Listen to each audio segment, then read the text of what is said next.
தலைவர் பிறந்தநாள் 75வது பிறந்தநாள் முன்னிட்டு படையப்பா படம் ரிலீஸ் ஆக போகுது. அதுக்கு பார்த்தீங்கன்னா அந்த 99ல் வந்து அந்த படம் ரிலீஸ் ஆகிருக்கு. அப்போ வந்து அந்த முருகர் சிலையை வந்து ப்ரொடக்ஷன் கம்பெனிலேருந்து வச்சுருந்தாங்க. அன்னையிலேருந்து இன்னைக்கு வரைக்கும் நாங்கள் அதை பாதுகாத்துருக்கோம்.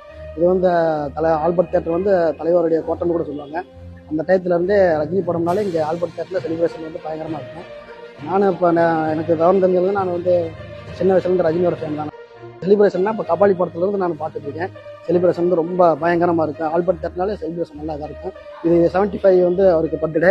இதில் வந்து 50வது வருஷம் அவருக்கு ஃபினிஷ் இதாகிறதுனால செலிப்ரேஷன் வந்து ரொம்ப பயங்கரமாக இருக்குன்னு சொல்லிட்டாங்க. இப்போ படையப்பா படத்தை வந்து நான் டிவியில் தான் பார்த்துருக்கேன். ஃபஸ்ட் டைம் வந்து தேட்டரில் பார்க்க போகிறேன். அது எப்படி ஆரவாரமாக இருக்கும், எப்படி செலிப்ரேஷன் அப்போ இருந்துருக்கிறத விட இப்போ எப்படி பண்ண போகிறாங்கன்றது எனக்கு ஒரு ஆர்வமாக இருக்குது.